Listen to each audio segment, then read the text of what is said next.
Bom, Professor, a gente vai usar a regra da renda muito simples, né?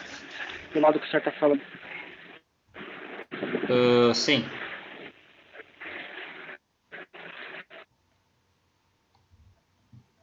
Bom, quem foi que falou que está com dúvida? Eu, professor. Ah, beleza, beleza. Vamos lá. Vou explicar de novo aqui com outros exemplos.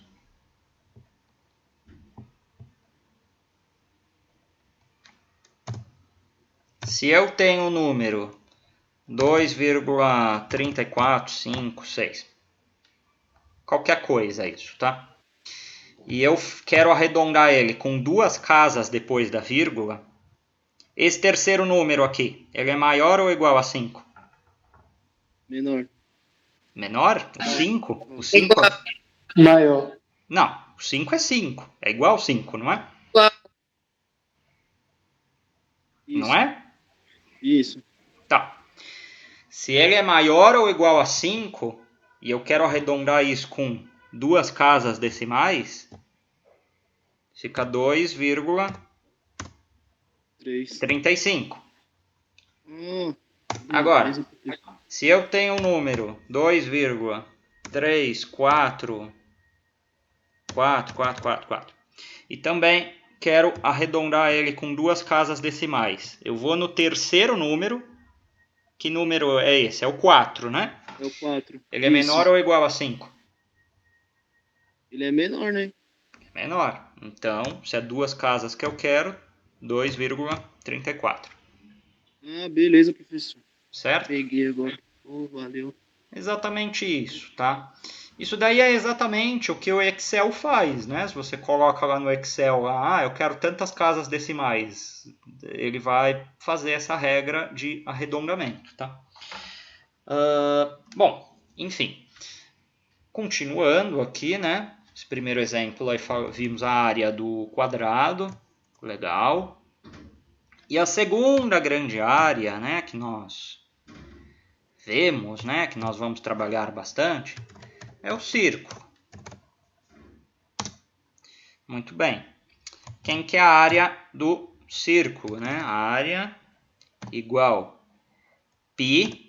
Quem que é o π, né? É um símbolozinho, né? Depois eu acho a carinha. Vamos ver a carinha dele aqui, né? Deixa eu achar aqui. Todo mundo já viu o π, né? No colégio. Vamos revê-lo novamente. Vamos só ver a carinha dele aqui. Π. Esse é o π, né? Lembram dele? Pois é. Ele volta. Então tem aí π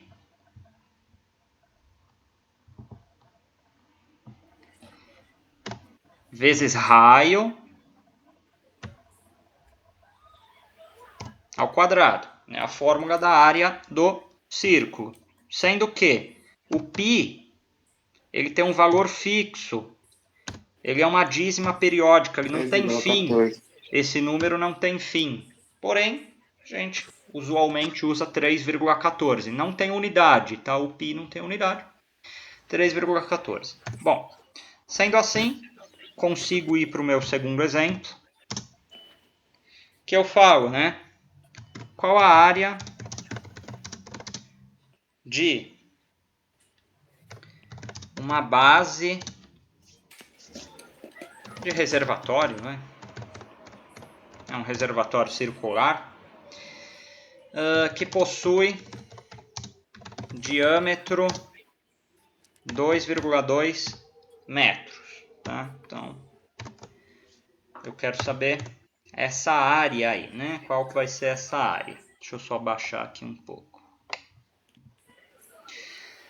O raio, ele é a metade do diâmetro, tá? Então eu posso falar, né, que o diâmetro ele é igual a 2 raios, né? Isso também é uma fórmula. Sabendo-se isso, se eu quero aplicar nessa fórmula da área, eu quero saber quem é a área vai ser 3,14 vezes o raio, se eu dei o diâmetro, é a metade do que foi dado, o raio. Então vai ser 1,1 ao quadrado. Multiplicando, primeiro multiplico o que está no parênteses, né? Então, na verdade, eleva ao quadrado, né? Qualquer coisa ao quadrado é ele vezes ele, né? Então, 1,1 vezes 1,1 vezes 3,14. Tudo isso dá 3,7994. Se eu quero usar duas casas depois da vírgula, vai ficar 3,8. 80, né? Que é a mesma coisa que 3,8 metros quadrados, tá? Essa é a área desse exemplo aí que foi dado.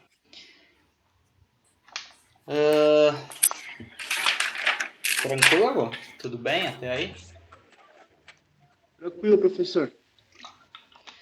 Professor, Vão falando, porque aqui a gente vai tirando as teias de aranha, se tem, viu? ô professor, Oi? você fez 3,14 vezes 1,1 ao quadrado, deu 3,80? Não deu, eu fiz 1,1 vezes 1,1 vezes 3,14.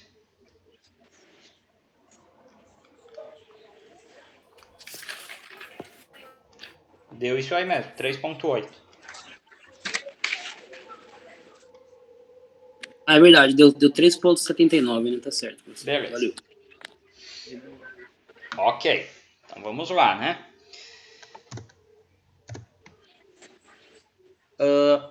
Então, sendo assim, vou dar um exemplo aqui, dar um tempo para vocês fazerem. E aí agora para vocês pensarem, né? Eu gosto de estimular um pouco aí para pensar. Que inclusive é o objeto de um exercício que está lá na plataforma, no ambiente virtual de vocês. Bom, se eu falo assim, tenho uma sala com largura 3,2 metros e comprimento de 5,7 metros. Qual sua área? Tá, até aí, ok, né? Retangular, tal, por aí vai. Porém, aí eu pergunto assim, quero, imaginando-se que queira revestir essa sala com um porcelanato quadrado de 35 centímetros, quantas peças serão necessárias? Beleza? Tempinho aí para fazer? A gente já volta? Beleza, professor. Uns 20 minutinhos aí. Tô por aqui. Qualquer coisa, só chamar. Beleza.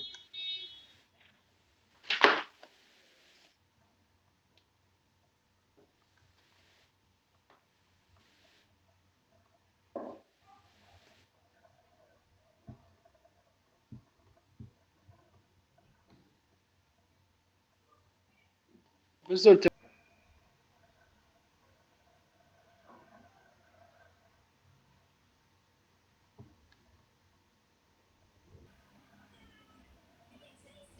Bom, então, né, agora voltando aqui à gravação, depois do tempo aí que vocês ficaram aí para tentar fazer. O terceiro aí eu falo, né, eu tenho uma sala com largura 3,2 metros e comprimento de 5,7. Qual a sua área, né? Então, aqui, né, a área vai ser 3,2 vezes 5,7.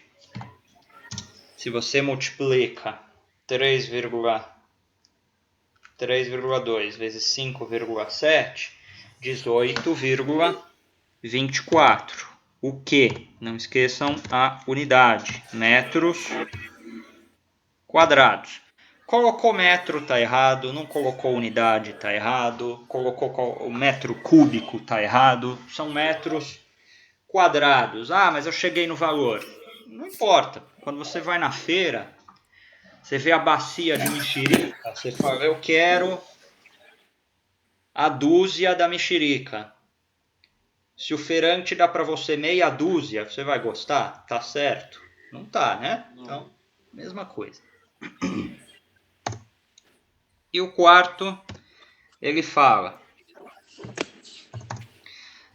imaginando-se que queira revestir essa sala com um porcelanato quadrado de 35 centímetros, quantas peças serão necessárias? Bom, aí tem uma coisa muito importante, que é o seguinte, eu dei a unidade 35 centímetros e a gente está trabalhando com uma área em metros quadrados. Então a gente tem que trabalhar com área, com medidas que se conversam, centímetro com centímetro, metro com metro, no caso aqui, metro com metro quadrado, centímetro com centímetro quadrado, ou seja, ou eu transformo todo mundo para a casa do centímetro, ou eu transformo todo mundo para a casa do metro. Como eu já achei a área do anterior com metro quadrado, eu transformo esse porcelanato em metro, né? Então 35 centímetros são quantos metros? É igual a 0,35 metros. Sabendo-se isso, a área do porcelanato vai ser 0,35 vezes 0,35. Então, multiplicando a área do porcelanato, 0,35 vezes 0,35 igual a 0,1225. Como eu estou usando a regra de arredondamento, duas casas depois da vírgula, 0,12 metros quadrados. Por quê? Porque o terceiro número é o 2, né? Deu 0,1225. O terceiro número é 2. Eu estou usando duas casas depois da vírgula. Se o terceiro número é 2, ele é menor que 5. Então, o segundo número mantém-se aquele que está, que também, coincidentemente aqui nesse exemplo, é 2. Então, 0,12 metros quadrados. Legal. Aí o raciocínio que a gente faz aqui para poder chegar em quantas peças eu tenho é o seguinte, é uma regra de 3. Oi. Só corrige aquele 25 ali, por favor. Qual 25? Ah, obrigado. Valeu. Bom, o raciocínio é o seguinte, é uma regra de 3. O que essa regra de 3, o que é uma regra de 3, né? Regra de 3 simples, né? Bom, eu tenho 18,24 metros quadrados, que é a minha área da minha sala. E eu quero saber quantas peças eu tenho, né? X peças.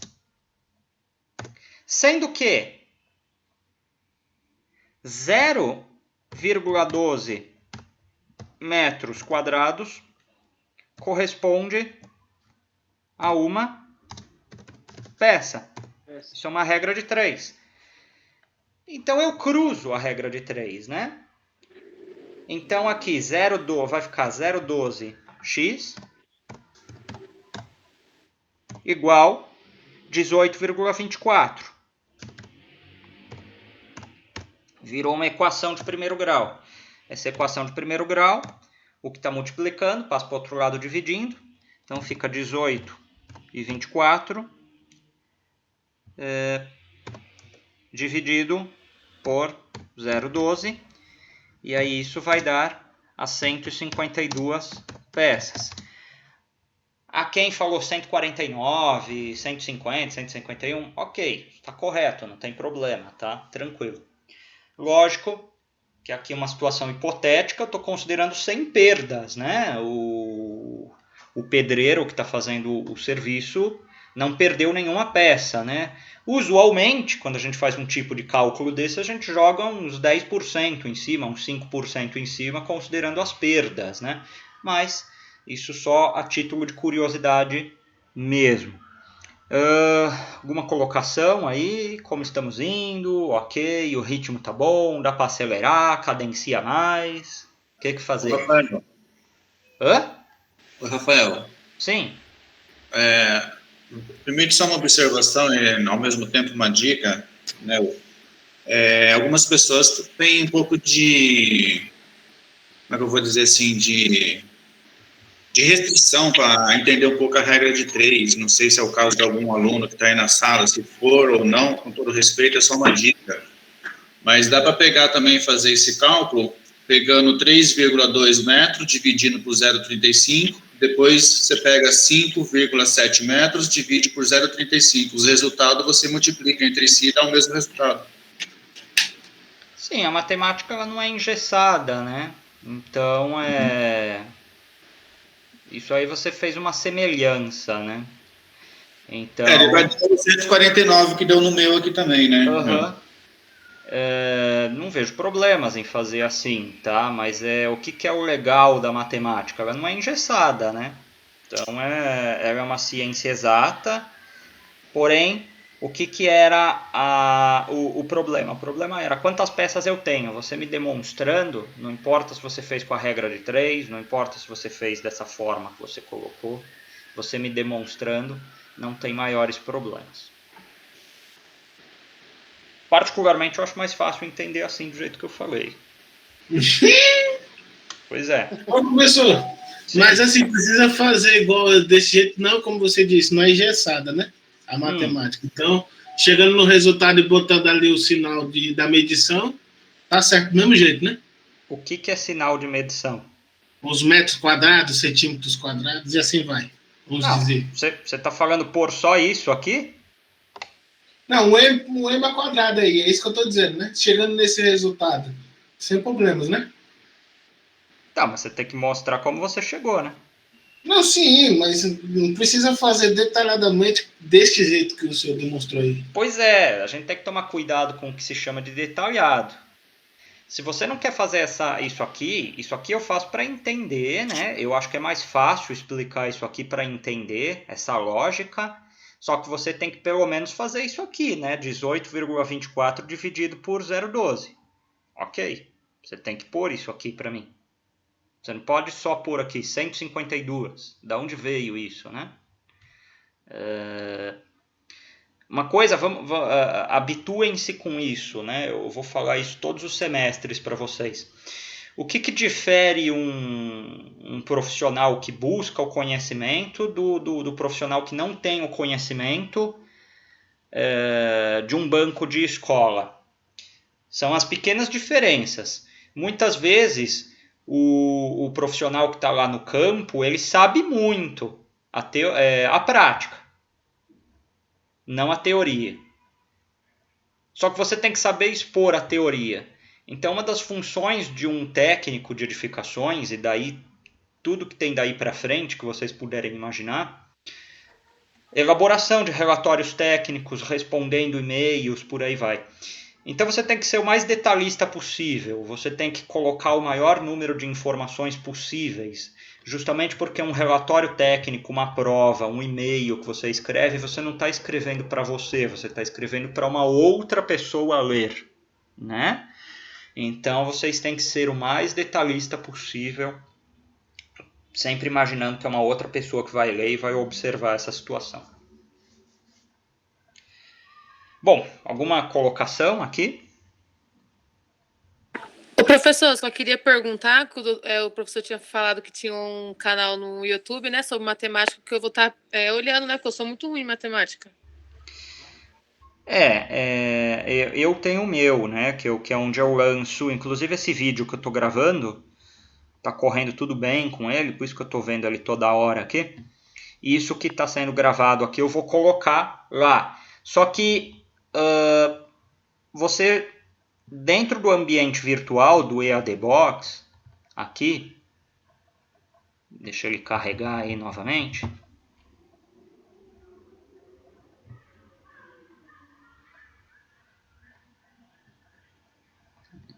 que eu já ponho ele aqui. Você já é direcionada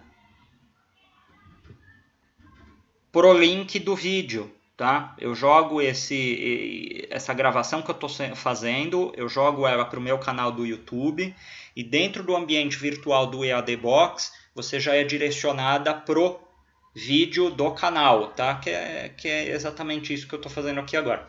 Lá tem uma infinidade de vídeos, que são os vídeos que eu já estou correndo com eles desde o início da pandemia, né? Inclusive os vídeos de topografia e alguma revisão de área, volume, enfim, e por aí vai. Não sei por que não está entrando, não sei se saiu do ar aqui, mas enfim, é dentro aqui da plataforma do EAD Box. Um outro recado que eu tenho aqui, enquanto eu estava falando aqui com você, deixando vocês fazerem um exercício, eu estava falando com a diretora aqui. Aos que ainda tiverem dificuldade de acessar aqui a plataforma, entrem em contato na segunda-feira, a partir das 11, com a Lauriane. A Lauriane é a assistente lá da diretora, tá? Liguem lá para a escola, falem que foi feito esse direcionamento, tá? Para que vocês consigam navegar na plataforma do ambiente virtual. Sempre lembrando que eu vi que a direção mandou um tutorial para vocês de como que funciona. Enfim, tem que estar bem afinado, tá? Porque é o nosso canal de comunicação, tá? Por que é o nosso canal de comunicação? Já tem 2 exercícios lá que eu deixei baseando-se nisso que nós falamos hoje. E vocês já têm esses exercícios como lição de casa. E é o pontapé inicial da nossa aula da semana que vem de topografia. E aí esse vídeo, vocês vão lá no ícone de topografia, tá? Lembrando que essa página que vocês estão vendo é a página do docente, né? Do professor, mas não é muito diferente do que tem no ambiente de aluno de vocês. Eu já coloquei aqui triângulo retângulo, que a gente vai começar, eu vou dar o pontapé inicial aqui de um triângulo retângulo, tá? Mas a gente vai concluir isso na semana que vem. E aqui tem a atividade 1, né? Vamos ler a atividade 1 juntos, tá? Que vocês vão ter que responder a ela. São 2 exercícios, parecidos com esses que nós resolvemos agora. Primeiro, qual a área de uma sala que mede 5 metros de comprimento por 3,5 de largura? Segundo, se um piso de granito quadrado mede 40 centímetros, serão necessárias quantas peças para preencher a sala do exercício anterior? Exatamente o mesmo conceito do que nós fizemos aqui hoje. Tá? Tem dúvidas de área, cálculo de área? Corre atrás. Estou com dúvida. Como que eu faço? Corre atrás. Corre atrás como? Tem uma bela ferramenta aí chamada Google, né? Vamos lá, cálculo de área. Vai lá no YouTube, cálculos de área. Vai correndo atrás, vai correndo atrás. Isso é a bagagem que a gente precisa para poder caminhar na disciplina de topografia. Eu estou cadenciando, mas a aula que vem eu preciso desses conceitos que nós estamos vendo hoje, e assim sucessivamente, para que nós consigamos atingir aquele objetivo, que é o objetivo que vocês me passaram quando nos conhecemos, né? Nos conhecemos na aula de solos. Mas como eu sou o mesmo professor de topografia, né? E vou encontrar vocês aí ainda em projetos, né? Vocês vão me ver muito na semana, né? Esses conceitos de bagagem, do que eu aprendi na aula passada a usar na aula seguinte, isso se perpetua durante todo o curso, tá? Então, é aquela história que eu falo lá da via de 2 caminhos. Tem o meu lado para vocês, mas tem o de vocês para mim. Então, eu preciso também que vocês corram, né? Que vocês, quando eu falo correr, não é uma sangria desatada, né? Mas que vocês façam a parcela de atribuições de vocês, que é sanar as dúvidas, que é correr atrás de uma possível defasagem que teve no aprendizado lá atrás. Enfim, quando eu falo correr atrás, é exatamente isso. Então esses dois eles são exercícios para casa, tá? Mas eu também quero começar hoje a falar a respeito de trigonometria. Trigonometria é o quê? Né? Seno, cosseno, tangente, e aí entra aquela questão da calculadora científica que foi exposta na aula passada, a necessidade de vocês terem uma calculadora científica. Não uma calculadora científica de outro mundo, de 200, 300 reais, não.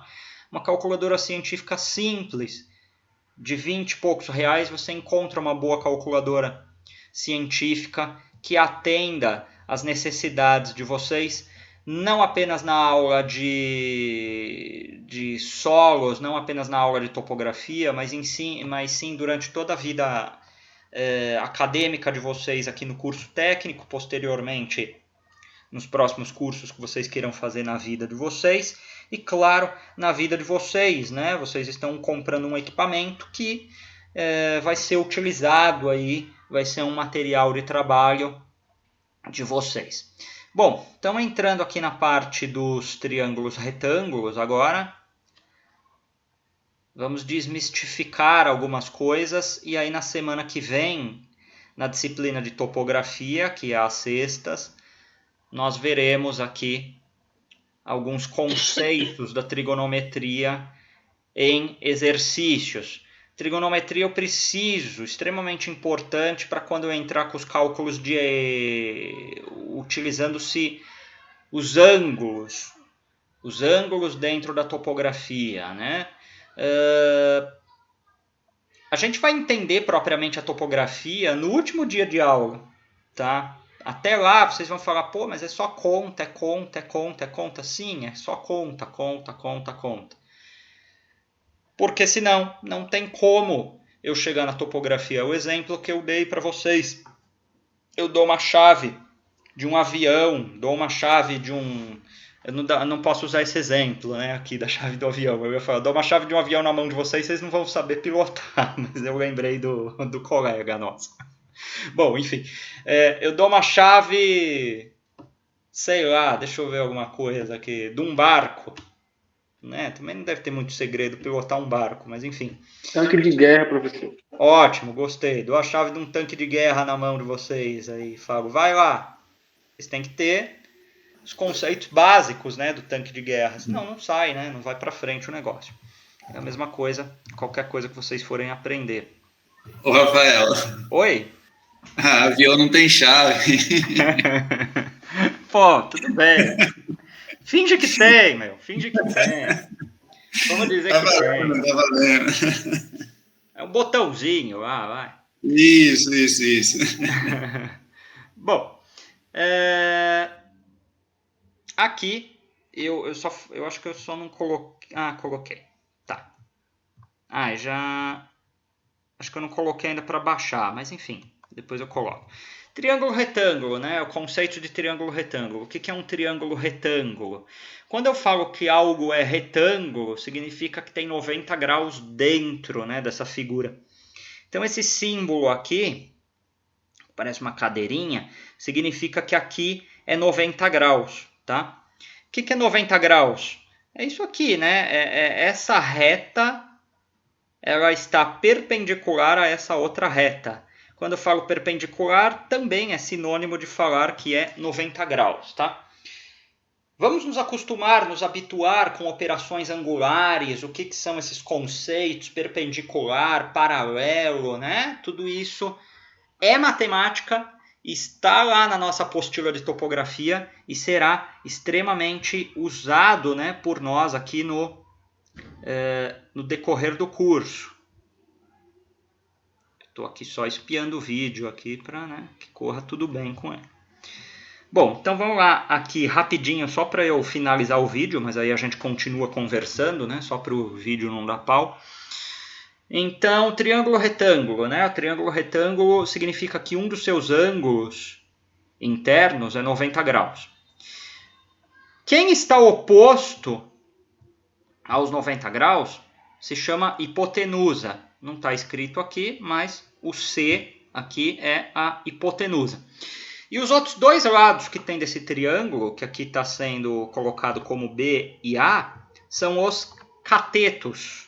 Tá? Então eu tenho catetos e a hipotenusa dentro de um triângulo retângulo. Quem é oposto aos 90 graus é a hipotenusa e os outros dois lados que sobram são os catetos. As três funções trigonométricas, seno, cosseno e tangente, depende dos outros ângulos que não é o 90 graus. Tá? Então eu tenho dois ângulos aqui, eu estou chamando eles de alfa, que é esse símbolo, essa letra grega, e beta, que é esse símbolo, essa outra letra grega. Tá? Então aí eu vou para as funções trigonométricas. Eu falo aqui seno de alfa ou de beta. As funções trigonométricas sempre vão ser referente os ângulos diferentes de 90 graus, tá? Então, assim, sempre eu vou estar falando desses outros dois lados aqui, né? Desse ou desse. Nunca vai ter um seno, eu não vou falar seno de 90, cosseno de 90, tangente de 90, tá? Então, sempre eu vou falar seno de alfa ou seno de beta, tá? Então, seno de alfa ou de beta, ele vai ser cateto oposto sobre a hipotenusa. Ou seja, o seno desse alfa vai ser A, que é o cateto oposto, ele está oposto a alfa, dividido pela hipotenusa, que é C. Se fosse seno de beta, seria o seu cateto oposto, que é B, dividido pela hipotenusa, que é C. Cosseno de alfa ou de beta é cateto adjacente sobre a hipotenusa. Adjacente significa junto, do lado. Então, o cateto adjacente de alfa é o beta, é o B, sobre a hipotenusa.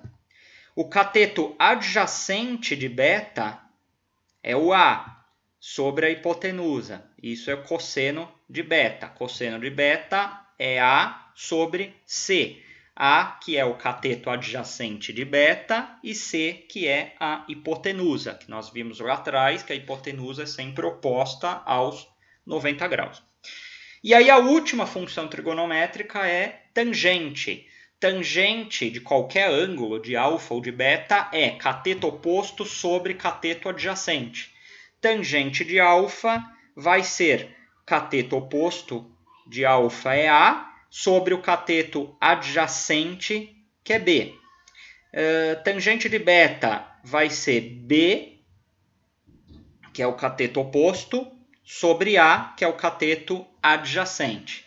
Essa é a teoria da trigonometria básica e nós vamos ver isso no decorrer desse mês todinho. Então não precisa de uma sangria desatada, não precisa de uma caça às bruxas. Vamos ver isso esse mês todinho e claro que a gente vai entender isso muito melhor com a colocação de exercícios em prática, tá? Deixa eu só finalizar aqui o vídeo, que ficou legal essa gravação, e aí a gente bate um papo aqui.